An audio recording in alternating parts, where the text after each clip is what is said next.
When we talked about dropping tables, we learned that this is automatically committed as an implicit commit occurs and that those tables are lost forever. However, Oracle offers us a useful thing with the flashback operations. And if it's enabled, we can fetch dropped tables from the recycle bin. So we can recover complete tables and objects that are bound to it, like indexes.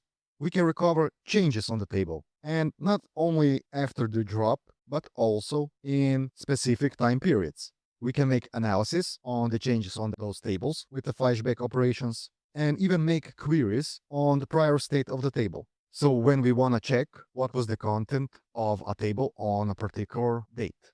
Flashback operations are a vast topic.